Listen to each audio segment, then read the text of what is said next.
Sebuah peristiwa misterius terjadi di lokasi syuting film horor. Setelah mengubah dua protagonis pria, mereka semua mati secara misterius. Satu-satunya protagonis pria yang masih hidup juga dirasuki oleh setan di belakang.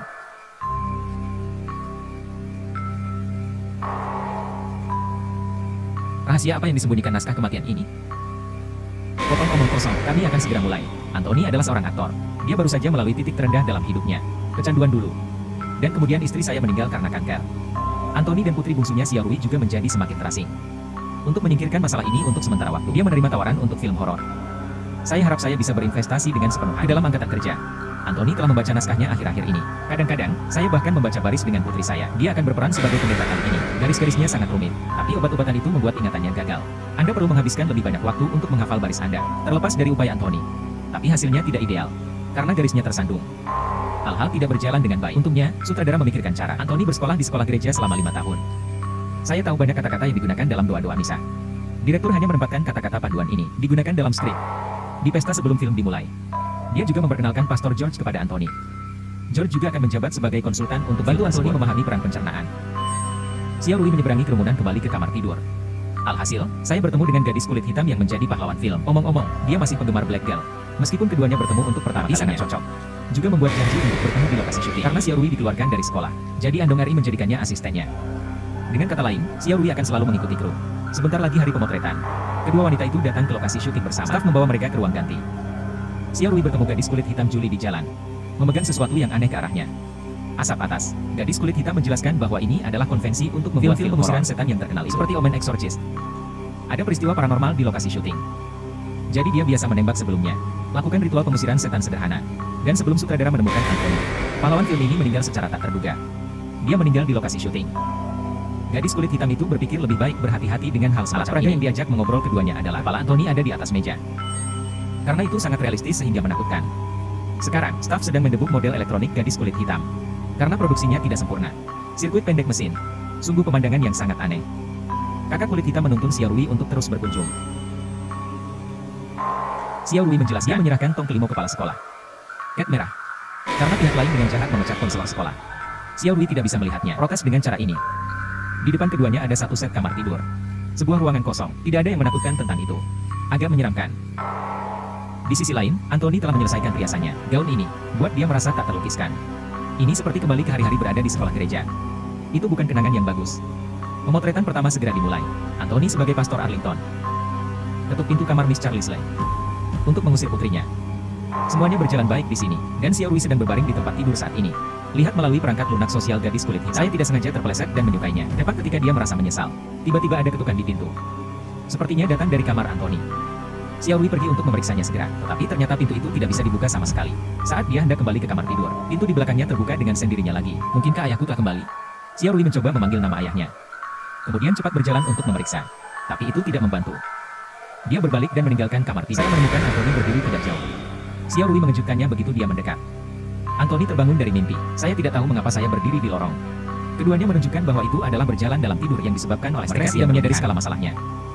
Saatnya syuting keesokan harinya, kondisi Anthony anjlok. Saya bahkan tidak bisa melewati beberapa tembakan. Sutradara membawanya ke samping untuk berbicara. Nada dan apa yang dikatakan sangat tidak sopan. Lagi pula, Anthony aktor usang berpakaian hitam. Direktur siap kembali ke posisi semula setelah menegur. Tanpa diduga, lampu gantung di atas kepala tiba-tiba jatuh. Jika dia bergerak satu langkah lebih lambat, kepala yang pasti akan hancur akan mekar. Sutradara sangat marah. Anthony meninggalkan lokasi syuting untuk menenangkan diri. Dia mencoba membuka sebotol bir meskipun ada masalah hasil. Saya menemukan naskah babak belur di laci. Ada salib di bawah buklet tebal. Sepertinya seorang pendeta di sekolah gereja. Gaya umum. Dan Tony duduk di samping dan membolak-balik naskah. Ini dicat padat dengan grafiti dan label. Dia membalik kembali. Kenangan yang lebih menyakitkan datang ke pikiran. Seorang pendeta di sekolah agama. Tampaknya hal-hal yang sangat berlebihan telah dilakukan kepada para siswa. Dan Anthony juga salah satu korbannya. Halaman terakhir naskah mengatakan, aku tahu kamu tidak akan diselamatkan. Dan Anthony melihat ini dengan kesurupan. Sampai Xia Rui tiba-tiba mendatangiku. Ayah dan anak perempuan akrab dengan naskah bersama. Xia Rui berharap dapat membantu ayahnya menemukan negaranya. Anthony merasa sangat tidak nyaman. Ia memutuskan untuk kembali ke kamarnya untuk beristirahat. Xia Rui telah membersihkan meja dan siap untuk pergi. Aku melihat ayahku meninggalkan sandal di lorong. Dia pikir itu aneh dan pergi untuk memeriksanya. Karena kegagalan pencahayaan di atas kepala, dia menyalakannya. Siapa tahu seseorang secara tidak sengaja menjatuhkan ponselnya ke bawah. Xia Rui harus pergi dalam kegelapan untuk menemukannya. Dia baru saja mengangkat teleponnya dari tanah. Pencahayaan di samping kembali normal. Saya melihat Anthony berdiri telanjang di sudut. Ada kotorannya di lantai. Ketika lampu padam, Anthony tiba-tiba mendekat dan menghilang. Ketika Xiao Rui bereaksi, dia telah kembali ke atas tanpa menyadarinya. Xiao Rui masih berpikir bahwa ayahnya menyelamatkan ayahnya. Biarkan dia memanggil dokter untuk mendapatkan obat baru. Jangan pernah kecanduan narkoba lagi. Maju cepat ke hari 11. Penampilan Anthony semakin buruk. Xiao Rui sangat mengkhawatirkan keadaan ayahnya. Dia tahu dia minum lagi. Hari ini, Xiao Rui baru saja mengucapkan selamat tinggal kepada gadis. Saya melihat Anthony duduk di kamar tidurnya. Ada banyak kertas cetak yang berserakan di tanah. Anthony berlumuran darah. Minuman keras. Dia tidak tahu apa yang telah dia lakukan. Dari mana noda darah ini berasal? Xiao Rui sangat kecewa melihat ini. Dia tidak ingin mengalami penyalahgunaan narkoba ayahnya lagi. Rasa sakit karena dipaksa untuk berhenti. Berencana untuk pindah sebentar.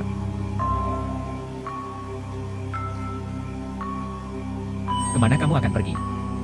Situasi ini jelas bukan sesuatu yang bisa dilakukan manusia. Xiao Rui menyadari sang ayah kemungkinan besar dirasuki oleh sesuatu.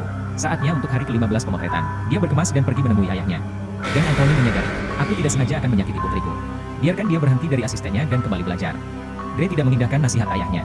Dia mengikuti gadis hitam ke Pastor George untuk meminta bantuan, dan jelaskan secara singkat keanehanmu Anton.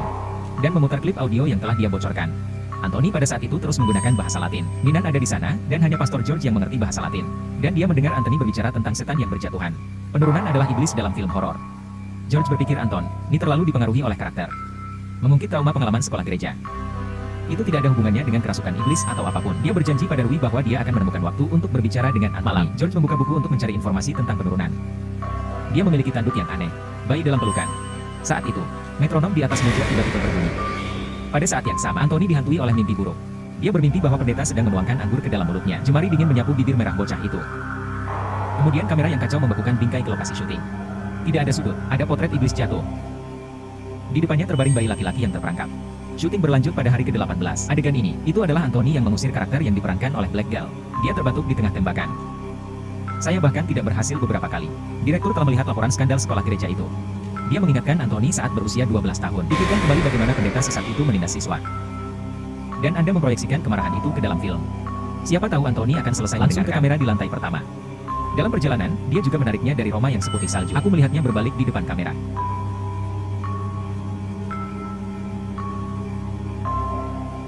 Tulang Anthony bergerak. Tubuh ditekuk pada sudut yang luar biasa. Dan tangannya mulai berdetak seperti orang gila di tanah. Semua orang sangat ketakutan sehingga mereka tetap di tempat mereka berada dan tidak bisa bergerak. Guntur teredam terdengar. Set itu tiba-tiba jatuh ke dalam kegelapan. Hanya lampu meja di lantai 1 yang memancarkan cahaya hangat. Anthony duduk di kursi. Xiao Rui mencoba membangunkan ayahnya.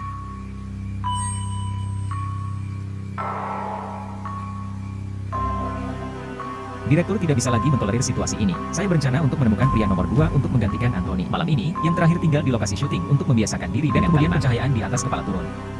Kemudian lampu di tengah lukisan tidak jauh menyala. Pria nomor 2 pergi mengobrak-abrik alat peraga. Saya juga menemukan tubuh pendeta. Saya ingin menggunakan ini untuk beradaptasi dengan peran baru. Dia fasih dalam dialognya di cermin. Detik berikutnya, Anthony keluar dari cermin. Dan aku mencengkeram tenggorokannya. Sampai laki-laki kedua kehilangan nafasnya. Hari berikutnya, Mei dan Xiao Rui menerima pemberitahuan kematiannya.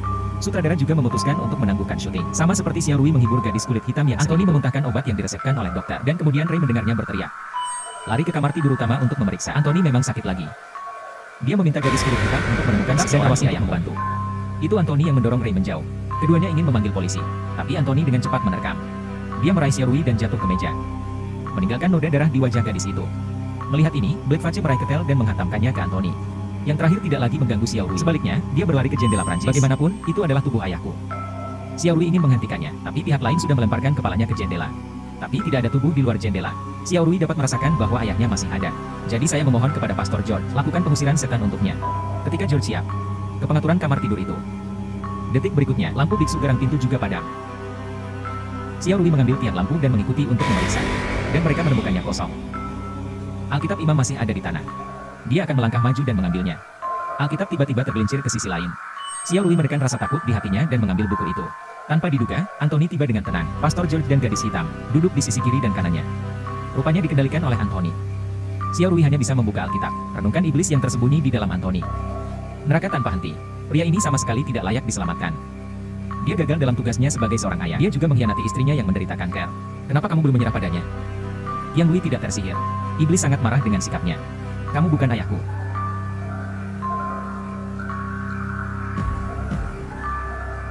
Pastor George dan gadis hitam juga bangun. Pendeta berjalan ke iblis, mengatakan dia bersedia dihukum menggantikan Anthony. Mendengar ini, yang terakhir mengulurkan tangan dan menekan dada pendeta. Kenangan menyakitkan milik Anthony terus terlintas kembali. Masa lalu dipermalukan oleh pendeta tidak pernah terhapus. Jadi dia sudah lama melepaskan imannya, dan menjadi sasaran iblis karena itu. George mengorbankan dirinya untuk mengulur waktu. Anthony, sadar, mengambil Alkitab. Setelah 40 tahun, saya berdoa kepada Bapa Surgawi saya lagi. Meminta belas kasihan dan keselamatannya. Untungnya, kali ini Anthony akhirnya mendapatkan ingatan tentang Tuhan. Dia memaksa iblis ke tempat tidur, tapi tidak bisa menyingkirkannya sepenuhnya. Ibumu. Waktu krisis, Anthony meraih salib. Tusuk kepala Pastor George. Iblis mengirimkan sinding binatang buas. Kemudian seluruh wajah dan bahkan seluruh tubuh dibakar dengan api. Semua kotoran dikonsumsi oleh api. Itulah akhir dari cerita. Ada beberapa konten film yang salah untuk penggemar film. Saya pikir itu adalah film horor pengusir setan tradisional atas nama Pengusiran Setan.